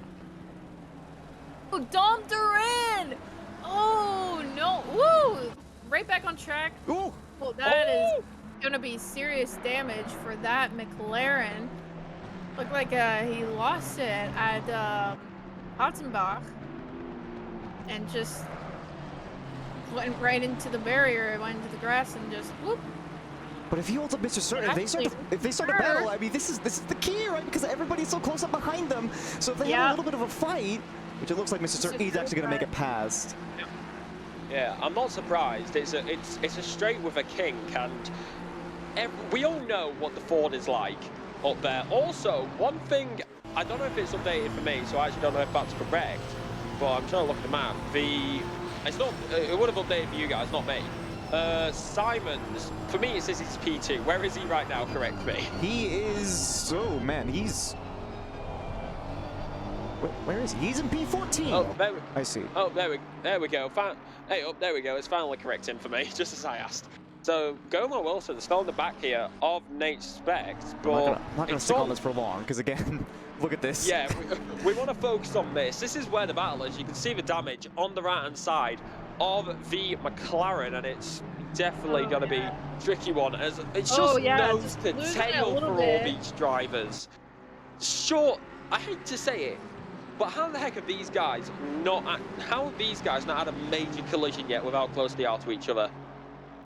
I mean, I'd say it's just probably about like a lot of practice and knowing like where to brake and like just being very careful too. Because yeah, other than that, it's just crazy. No, that can't be it. It must be pure luck. No skill. Well, Dom Duran, I mean, I've noticed that I'm watching, he's like quite squirrely now after that incident. Like those tires are the damage, I guess, if may be, like he's struggling now, but he's still maintaining that P4 right behind Mr. Sir. Well, he's got to be careful because he's still got another lap after this. Oh yeah. Mr. Sir, in fairness, Mr. Sir probably has an investment for keeping Duran between him and Marecki, because Mr. Sir has come under not an insignificant attack from both Barrera and Marecki so far this race, and knowing that Duran has damage makes it all the more tempting for Mr. Sir to say, you know what, I'm just gonna take it a little bit easy. Maybe you can get a little bit of tire saving going on here, so he has just that extra little bit of life later on. As Nordstrom has a bit of a look up the inside there. Holy! But bro, I mean, they all live now. that NSX has looked mighty strong in these last couple of races. But Travis Nordstrom is the mastermind behind it all. I mean, let's be quite clear. The NSX is not a meta car by any means. Nordstrom is driving it to the absolute limit and then beyond. Yeah, most definitely. I mean, it's hardly ever up there. Plus, Navis, Nordstrom is up there, and he's really putting over. He's really just showing off his skill realistically, because he did not set a qualifying lap. Like, he started right at the back so for him to be all the way up there, it's just an absolute testament to his skill.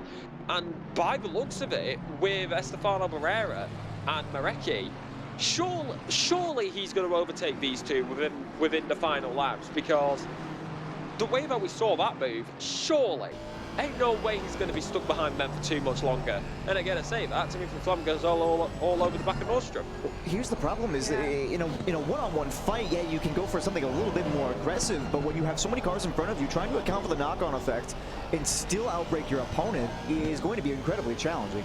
This is a fight where if the driver in front, if Dominic Duran tried to go for a move on Mr. Sir and they ended up making contact, that could take his whole train of cars out. Oh yeah, 100%. I mean, in the practice race, I mean, there was like one car that like, I guess lost it, from, if I can recall correctly, and it just like about 5 other cars got involved down in the foxhole. So if one goes out, the others may follow and get collected. Ooh, Barrera was thinking about that.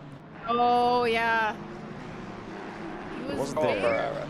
close. Mr. Sir has brought the gap down within 1 second to Jeremy Mercer in front, although, as they say, my timing screen just went crazy there over the jump, but it looks like everybody made it through safely. And Mark's going a little wide on the right-hander of Klansgarten. but if you try to make an overtake in this section, you have got to be the craziest person. Yeah, 100%. Oh, Marecki, that did not look good. That was a lot of the grass on the left-hand side. He keeps it under control, but that's a lot of pressure now. I mean, Barrera's been all over the back of that Aston for the longest time. Even though his rear end there says "do not punt," I can't help but feel that Estefano Barrera has been close a couple of times. And now they're even closer than they were the last lap. We were talking about a gap of like 0.6 or so seconds between many of the cars here. Estefano Barrera, a bit of a bumble there out of that right-hander, but Travis Nordstrom had to lift off. Well, speaking of that, he is bringing that gap down the gap. Mr. Sir probably going to bring the gap down even more down this straight, because he does have the straight line speed. You can already see him a bit further up. He's creating a little bit of a gap between him and Duran. Sir is flying down the back straight towards Jeremy Mercer, and it looks like he will get a move done, as Marecki's going to be looking to get a move done on Duran as well by the looks of it, and over to the side, moves to forward, looking for the move as they go down towards Turn Garden, and they're going to be right there, the wheel to wheel, side by side, and it is going to be Mercer who backs out. He does not want an incident on the penultimate lap, heading on to the final, especially at those final corners, playing the safe game, still on the podium for the time being. However, Marecki is going to be all over the back of Durham by the looks of it, heading down the main straight, past the grandstands, under the BMW side, down towards turn number 1. That's what you'll love to see. It's basically 2 hairpins, one after the other, and Marecki is going to want the outside line, as it is, and you see Flamger, right, you see Nordstrom right there as well, maybe looking to take the advantage if he can. Duran stays ahead of Marecki for the time being. However, they were millimeters away from each other, and almost those contacts. He is out of that battle. Drop in positions. Oh, I don't know what happened back there. I wasn't Let's look again. that far, but he definitely lost it at turn 2 somewhere. Maybe there was contact. Oh, there was contact. There was. Nordstrom and Flanger came together. Rear left. Yeah, he just went into the... I don't think either driver's at fault. I think that's just the tyres screaming and just not getting the rotation in. Just tapping the rear left of Nordstrom and going around. I don't think there was much either driver could do there. Well, it takes a little bit of the complication out of the fight, but that's not the way that you would want to see it end. Although I suppose, I've said before on the broadcast that you don't have a good motor race without a little bit of contact here and again. And I suppose in this fight, we were expecting somebody to come to blows eventually, and I guess that just had to be it. Yeah, I mean, it's just unlucky as Quick finally comes into the pit lane, as he will serve his 30-second stop and go penalty. He's going to be dropping quite far down the grid. He's going to be 3rd to final by the looks of it, looking at the map. But Mercer probably looking for a move on Mr. Sir on this final lap, as well as Marecki and Berra on Duran. As Duran, he's going to hope that his car camouflages into the scenery so that he does not get overtaken.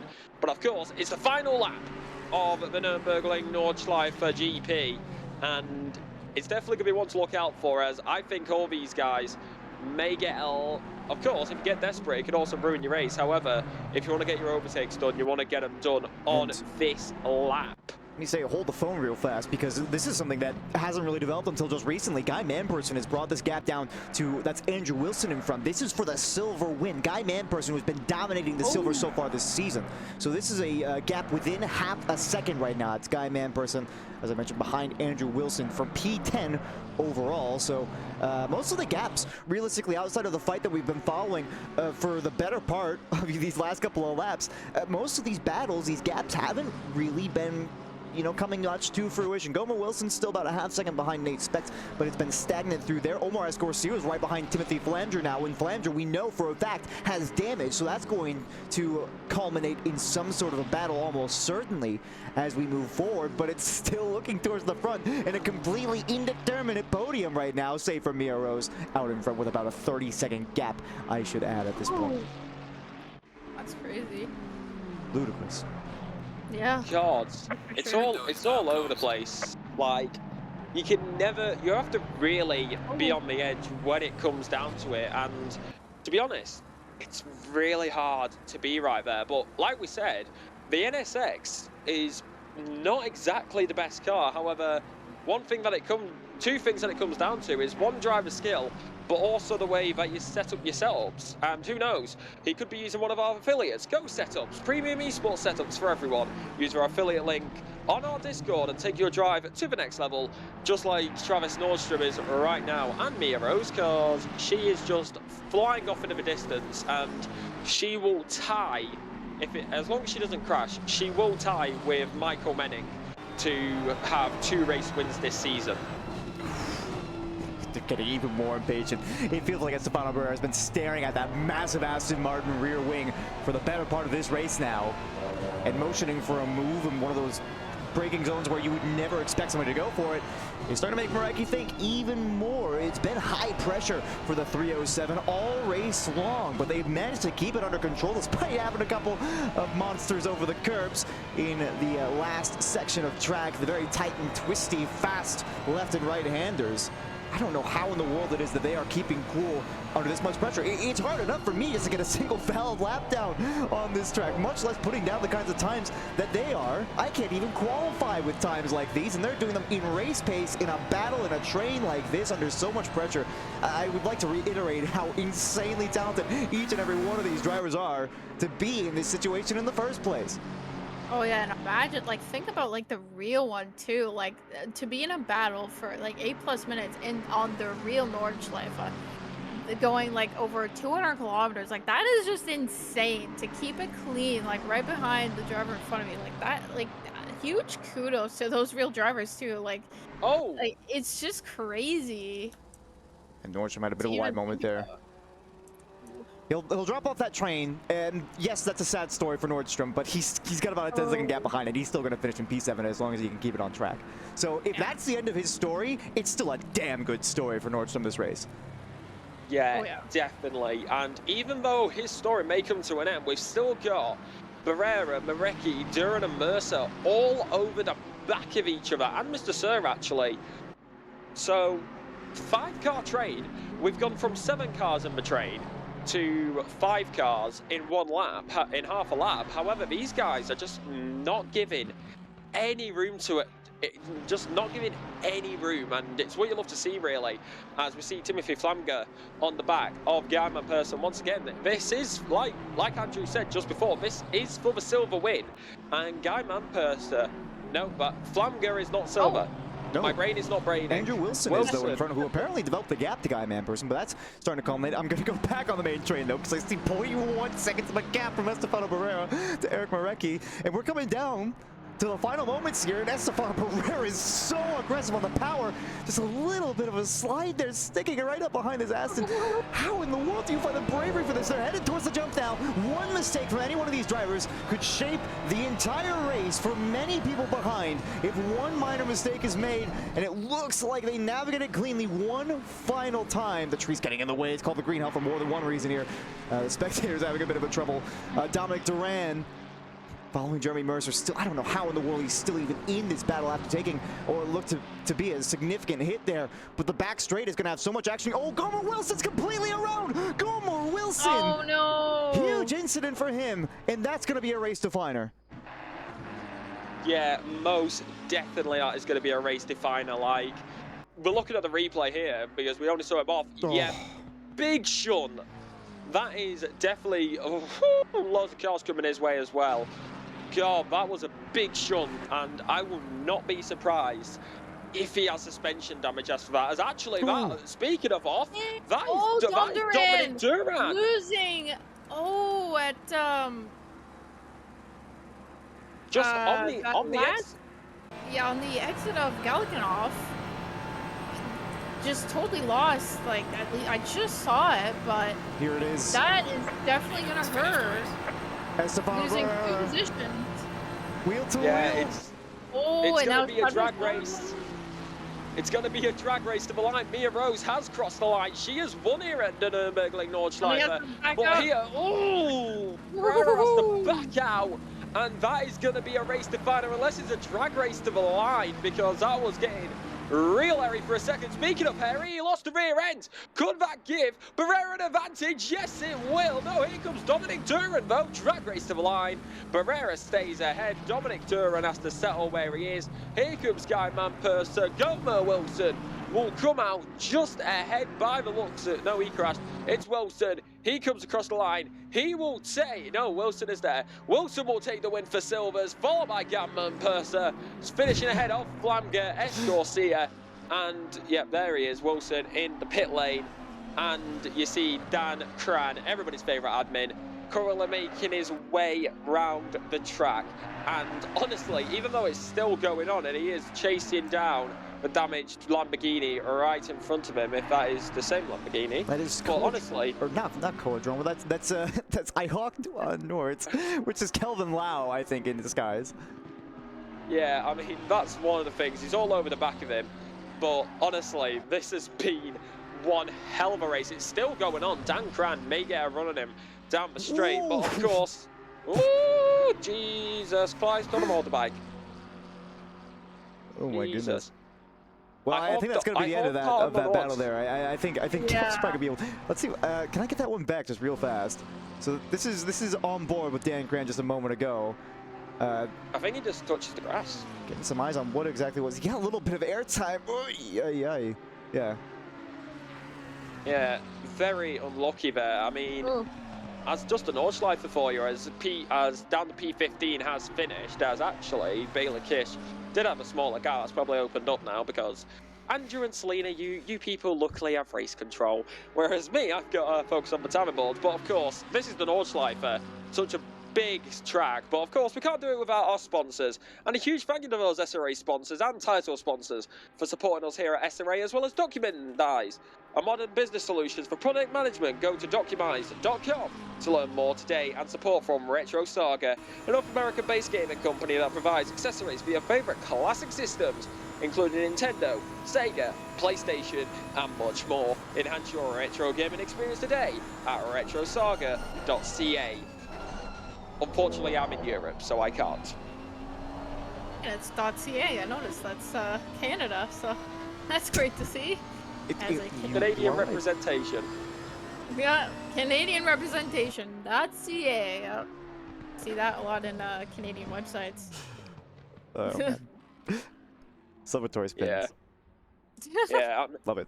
Yeah, definitely. I mean, honestly though, even with our sponsors, we also got to thank our affiliates. First of all, Track Racer. Experience refined gaming with Track Racer high quality sim rigs and accessories. Use code SRA TE, with the SRA being capitals of course, at checkout to support us, as well as our Amaritio toolbox for ACC that will enhance your chance to win. Enjoy a fully customizable and enhanced heads-up display to change the way you experience ACC, as well as AT3D Sim Shop. Upgrade your sim racing experience with premium 3D printed accessories featuring precision-crafted magnetic shifters, sleek cable management, which I definitely need, solutions, versatile stream deck mounts, and immersive dashboard displays.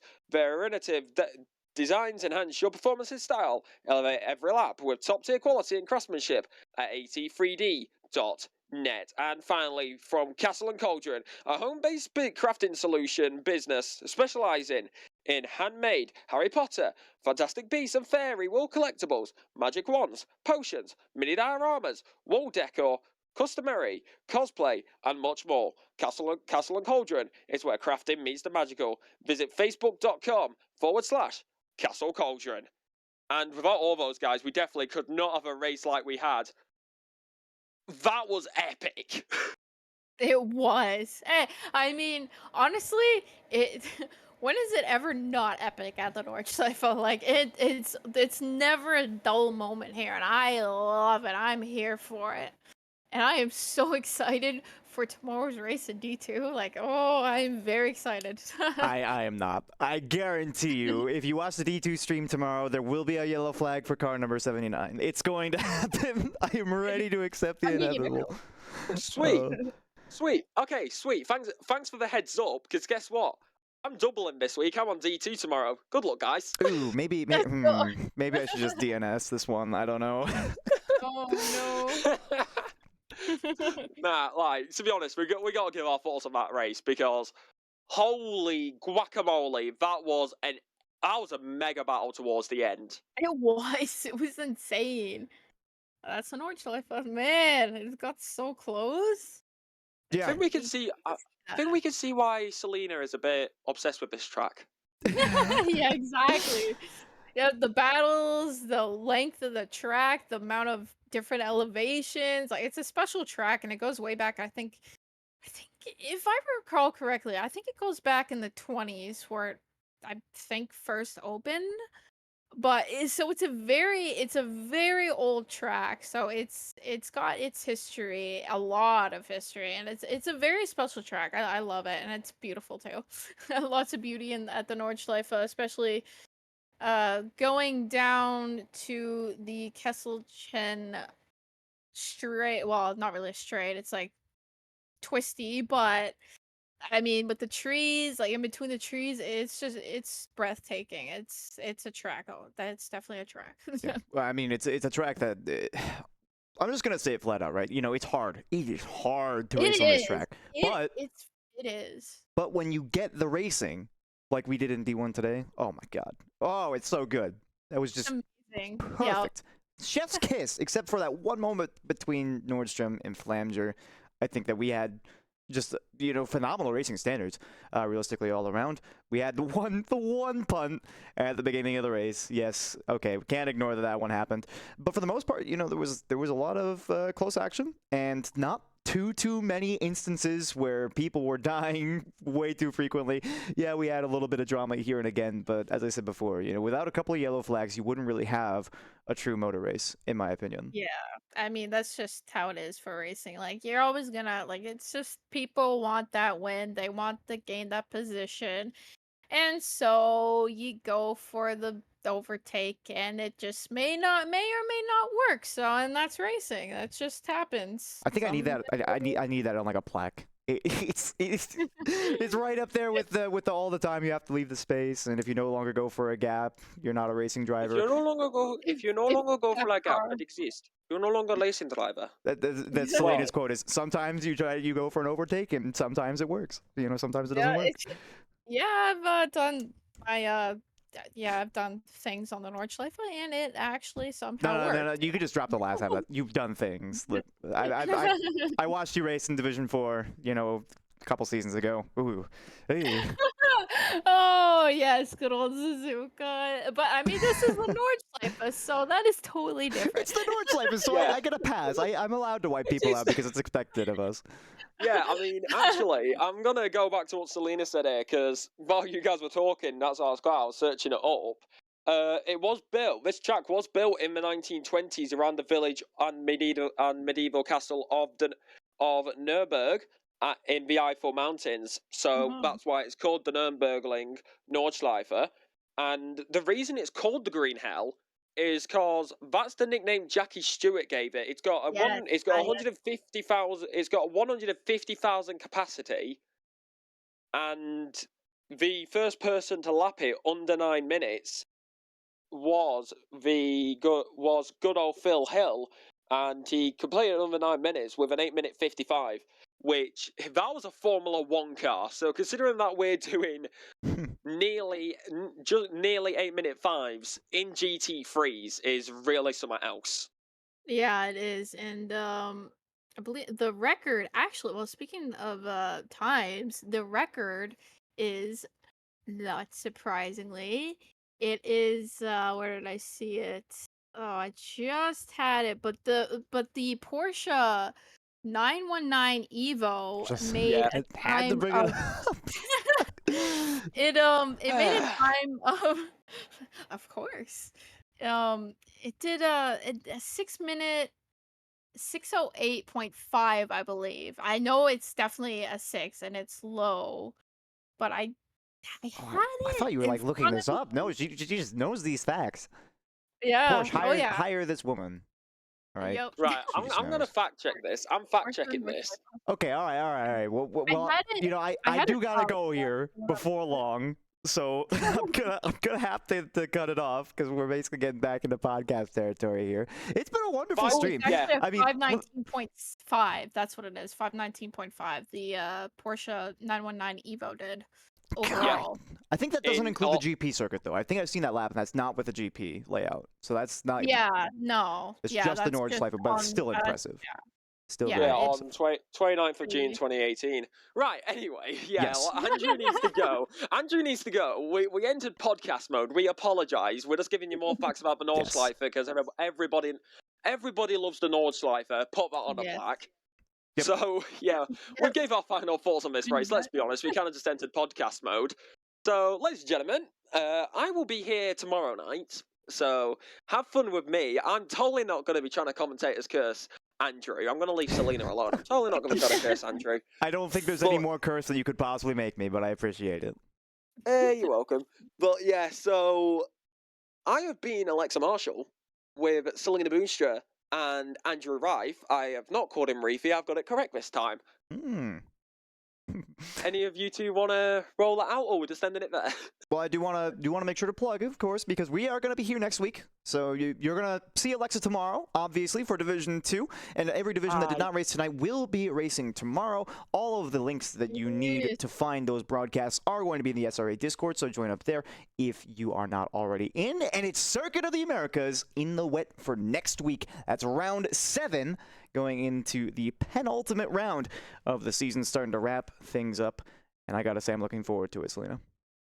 Yeah, I am too. And especially, I just keep thinking tomorrow because honestly, I've done so many laps since the release of the Nordschleife, and that's pretty much all I've been thinking about, waiting for this moment to happen. So, but I mean, round 7 with Coda and round 8 for the finale, Watkins Glen, another favorite of mine. So that I'm looking forward to that as well in I believe 2 weeks time from now. So look out for that for the finale. But for Division 1 next week, Coda 9 p.m. EST.